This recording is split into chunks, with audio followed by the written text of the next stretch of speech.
tuwa olugamba ali mu kizimbe.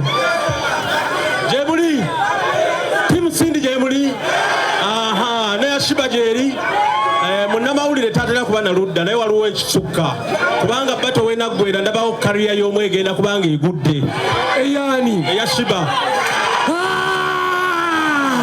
kuba nze njogeranga amaze emyaka 22 mawulire waliwo bato yasooka kariya y'omu yafiiramu singa bato ebadde zina Sheebah yali giwangulira ono Sindi yalizewawe Katonda kyovola banawe weremerera ate neremerera ntya seremererako bannaye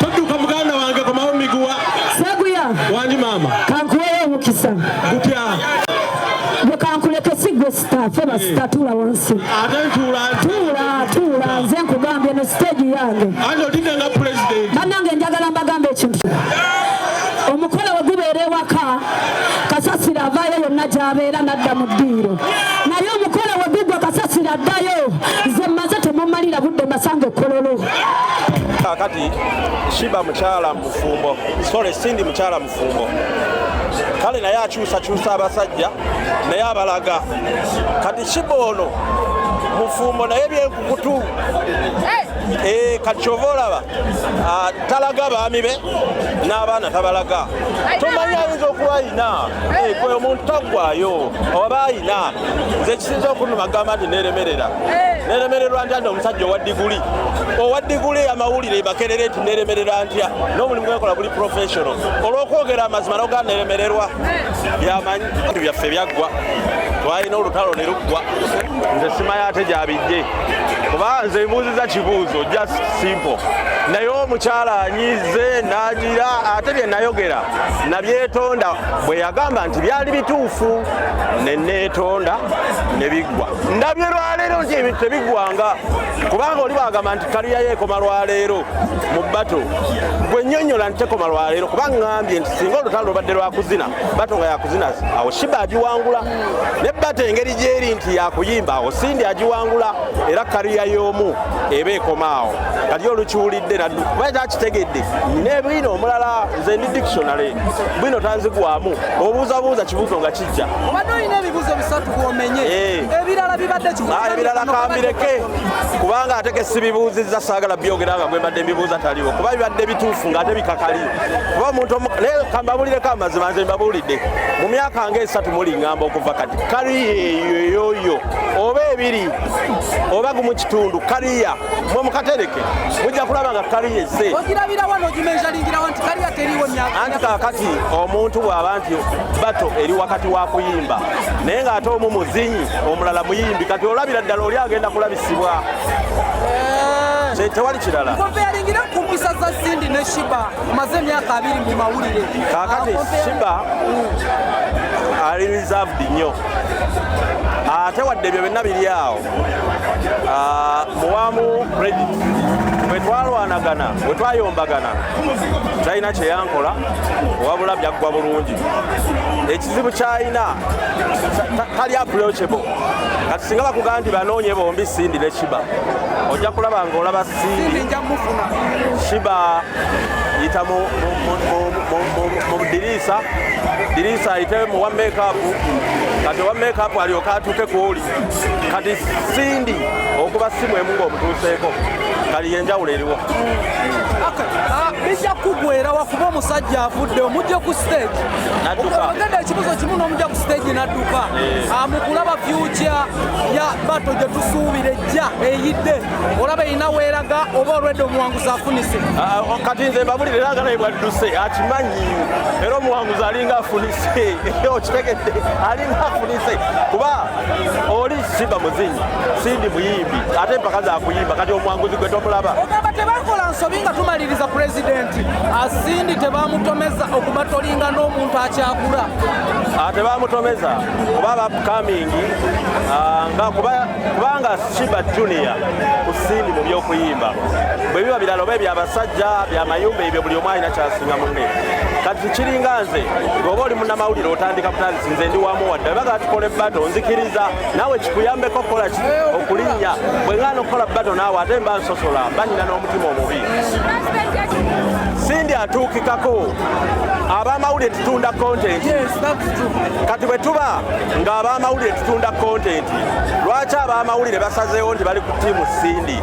Kuba Sindi atuukikako, omukubira essimu nga waali, kati n'omunnyonnyola nti kino kiri. Kati Sheebah kwegamba asobola okubeera awo ng'ate taliiwo, kwegamba nga abatunda content nga ffe nga tomanya bimufaako, okitegera, naye ng'ate tubimanya inside out, waffe tetwebaka 24/7.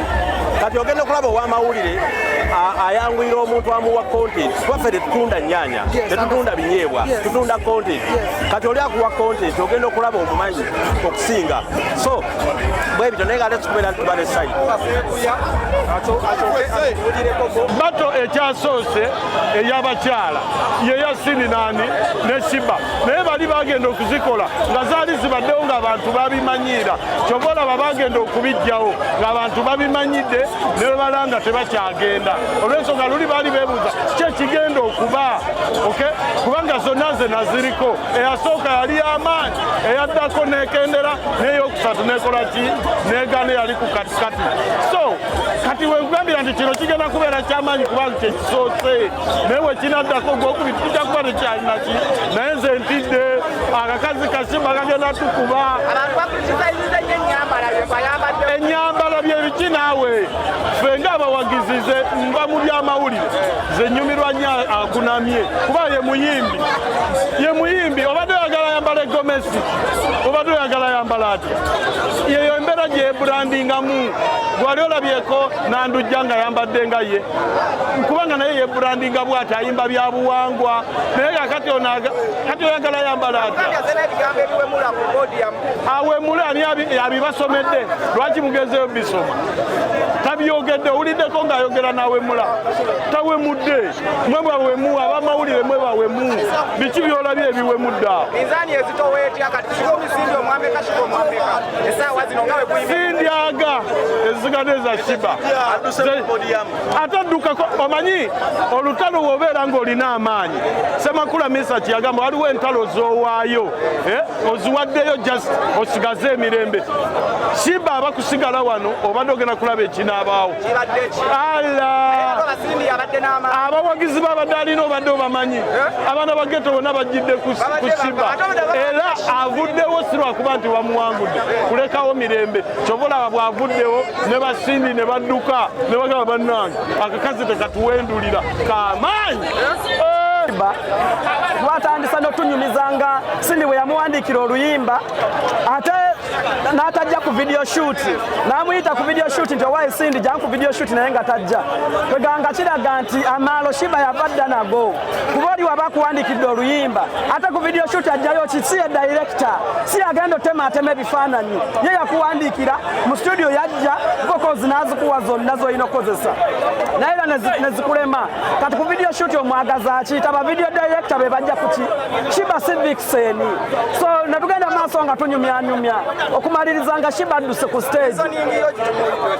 Eyani eya Sheebah ya kitonyo era nga bulijjo bwebeera n'obutaba na mpisa era kyeyolese, because olabye ensawo zadde nazo eziriko ebigambo eby'obuwemu. Asola nabiisa mu kamera mu kamwa kange saawa zino ebigambo eby'obuwemu yabatwadde ku live TV, abaana bali ewaka balaba baawumudde naye ng'ensawo zatimbye.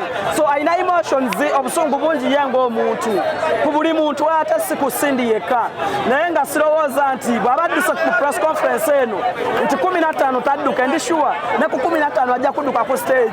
Bw'aba asobodde okudduka mu press conference nga Sindi atudde butuuza tunyumya naye nadduka, olwo Sindi bw'anayimirira okuyimba ajja kudduka era. Ya mujebale ko manya gangenze Robin Sanyu yanga bwe tulabye pressure wanene badde waggulu nnyo, yenzo mimbi wammwe yabayimbira uhu ne Nokia oba iPhone. Ya naye nga ekibadde wano the pressure was high naye nga kyemba mumanya ntuse n'okutuuka nga njagala nnonda side naye neŋŋamba kanzikakkane nnindeko sikola ensobi naye nga tukipinge nga tupushinga ekintu tujja kulaba ku final kyekinaabeerawo mbaagala nnyo walibadde baagala okumanya side kiki ogwako era ku bombi anigo weegomba kuba nawe oli muyimbi ajja mu industry ku bombi weegomba nze kyensobola ogambako ekyo nti both the artists they are talented era balungi mu kintu kino era nga bonna ninako nti ono mwagalako kino ono mwagalako kino but they are all good and they are all perfect bombi mbeegomba era bombi balungi era bombi balina abawagizi era bombi bajja kikuba lutalo lwa Nokia na iPhone tuvudde ku raga tuli ku telefoni oli wa Nokia oba iPhone wabula ki Uganda kifuga yani lutalo lwa Nokia na iPhone tuvudde ku raga tuli ku telefoni oli wa Nokia oba iPhone wabula ki Uganda kifuga yani chani cha Nokia chani cha iPhone chani cha Tekino chani cha calculator abagala muzigo bamusangawa ku YouTube channel you can even challenge ku TikTok nkozesa Rovin Sanyu 7 Instagram Rovin Sanyu *1 all of my pages nkozesa Rovin Sanyu you can get my music ku YouTube Rovin Sanyu bagala nnyo industry etandise okunyumira kyensobola okubagamba kubanga leero tubadde wano mu bintu bya Sindi ne Sheebah kulaba nga bato zikomyewo mu industry etandise okuba competitive industry ebadde etandise okubowa ate nga industry yeetaagamu ebintu ebyo kuba tuli bakubi ba ndongo tetujja beera mu ndongo mbw ate biki kasita nga bate eri music bye tusinga okwagala abantu badde batandise okwebowa nga tebalina bye balaba mu mawulire gendo naye kati njagala Sheebah alemu Sindi alemu Sheebah kikulaba nze ngamba n'omuntu ng'ali yandikuze buguzi tiketi okusinga okulinda bamugambe mbu byabadde bwebiti angule buguze tiketi agenda alabe buli kimu abeewo ng'alaba nanze sigenda kwegerekera wabula ekyo ngenda kirekera ani Katonda yalina obuyinza n'abawagizi bange be bagenda okunteekayo